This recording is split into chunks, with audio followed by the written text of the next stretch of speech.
morning mga ka-sisters. Ngayon ay magluluto ako ng manok. Itong maliit na manok ay native. Yan, at saka itong isa ay yung inaalaga kong hybrid.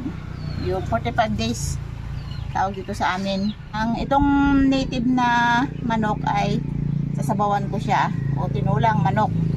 Tapos yung malaki, yan, itong malaki ay gagawin ko siyang adobo.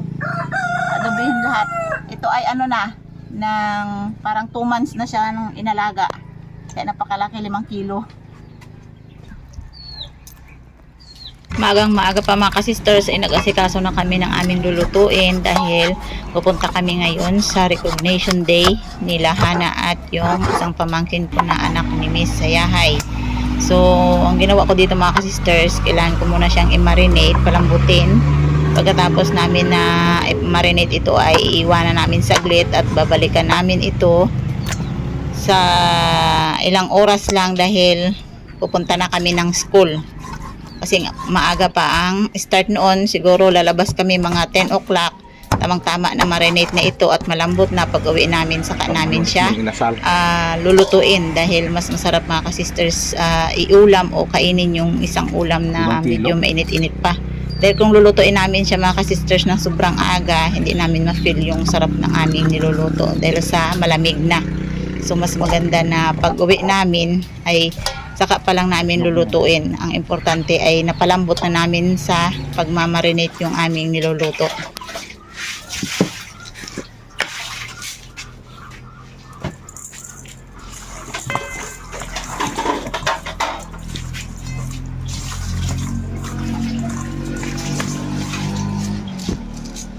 Marinate ko muna siya mga ka-sisters sa sarili niyang sabaw. Mga ka-sisters, yung ating yung malaking manok. Gagawin nating adobo to.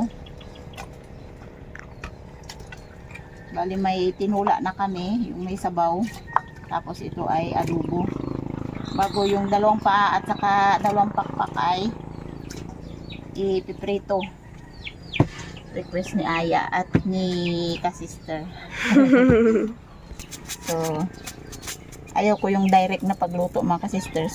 Ang gusto ko yung minarinate muna sa asin para malasa yung laman ng ano, yung karne. Asin at saka paminta lang ang minamarinate ko. Halo-halo konti.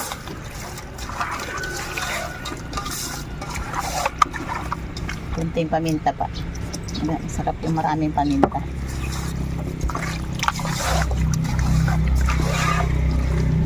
Okay. Atin ito mga ka-sisters sa sarili niyang sabaw.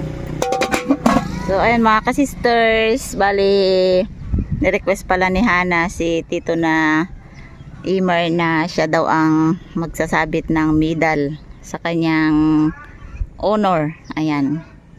At minsan lang makarequest yan si Hana kapag sino yung talagang gusto niya.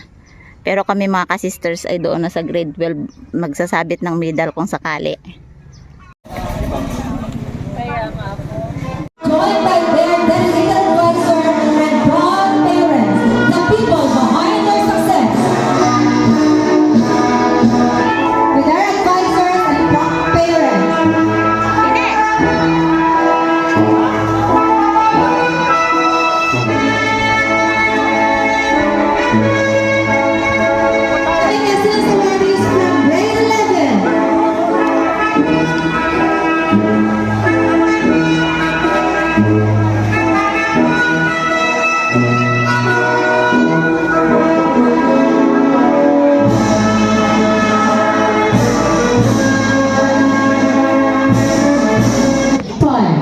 Ladies and gentlemen, welcome to Mauhan National High School Recognition Day, where stars are born and success shines.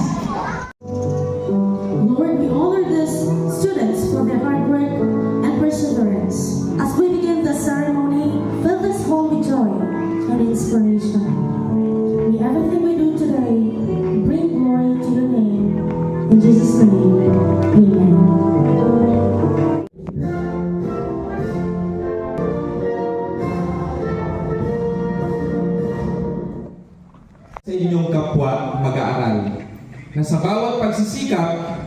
may kaakibat na tagumpay. Our dear parents and guardians, maraming salamat sa inyong walang sawang suporta. Kayo ang unang guro at gabay ng ating mga Our mag-aaral. warmest applause as we begin the awarding of medals and certificates. Now, we honor the students who have shown outstanding performance and dedication in their studies.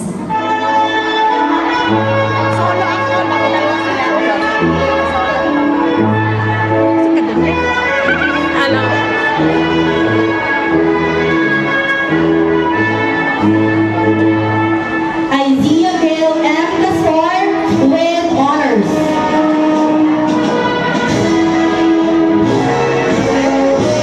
Sabay sila eh.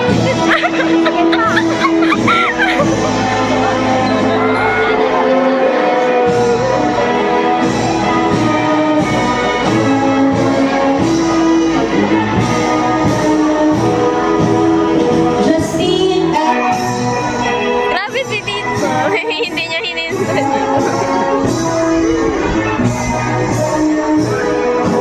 Puta mga muna. Wala. Uy, sino na? Ano ba yung nakatalikod? Kasi tingin dito.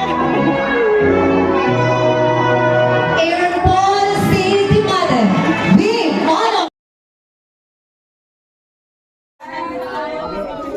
Okay na, mother.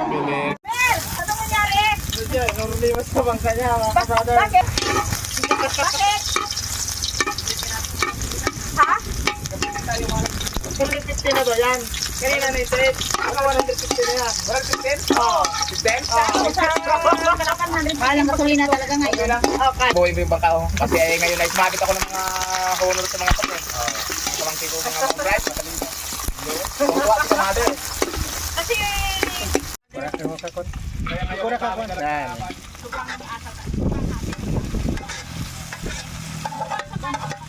Ito ay namarinate na.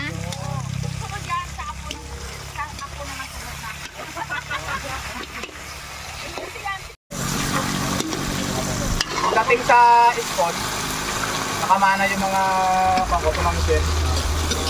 Sa kay mother. Pagdating sa mga talent, kay Kirpat ako nakamana. Hindi, Alam mo, si tatay Mila sa school, pero dating sa mga talent o ano pa yung mga control. nilagyan natin ng oyster sauce mga kasister.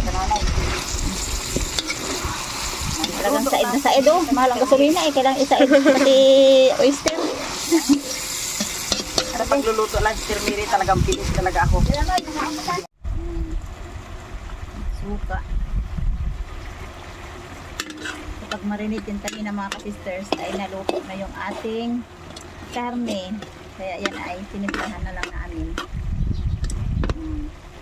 Tapos na. So ayun mga ka-sisters, ito yung ating tinulang native na manok.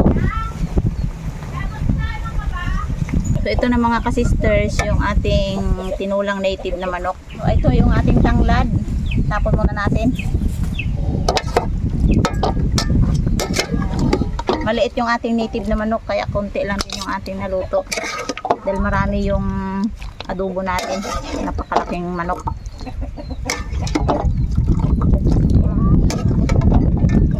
Yan. Bali si Emer dito ay kakain pero hindi siya magpapakita sa video. Kami lang ni Kananay ang kakain dito mga ka-sisters. Alam mo naman si Ka-Emer, sobrang hiyain yun.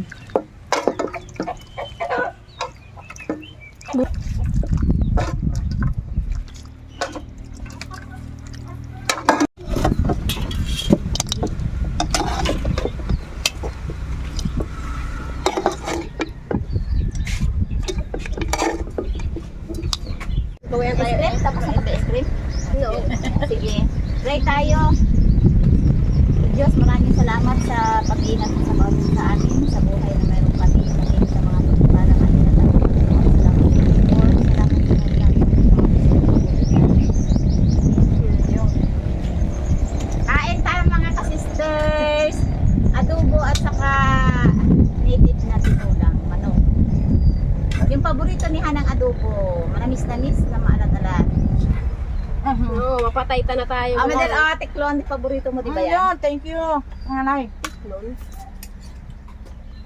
Mga kananay, ito po ang aking paborito sa karning manok. Balon-balonan. Isili sa likod natin. Gusto mo? Kapsel, si Bora mo na kaya. Hindi konti lang man. Ang painit ko. Yan sili oh, yun oh. Doon ka makuha ang. Puro ako na luto na yan. Saba, Madel, gusto mo ha? Gusto mo ba ka? Kunti lang, thank you.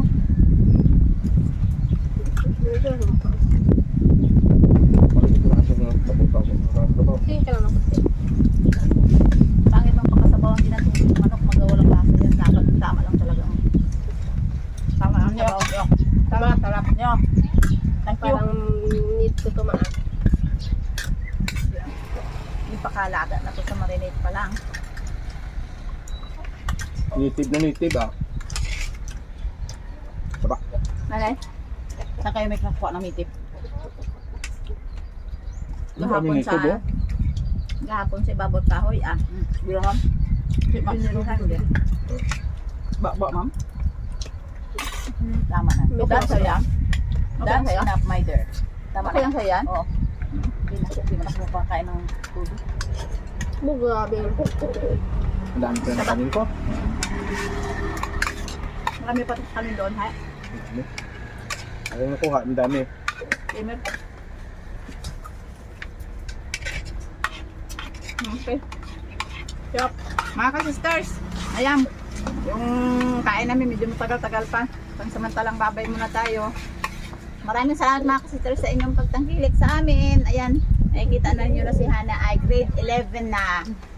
Una, pinasalamatan ko ang Panginoon dahil sa buhay namin na ayan, kahit pa paano ay nakatanggap tayo ng mga ganyang award. Dahil hindi kami nakatikim nung una. Biyaya ng Panginoon yan. So ayan, mga kasisters, babay na. Bye.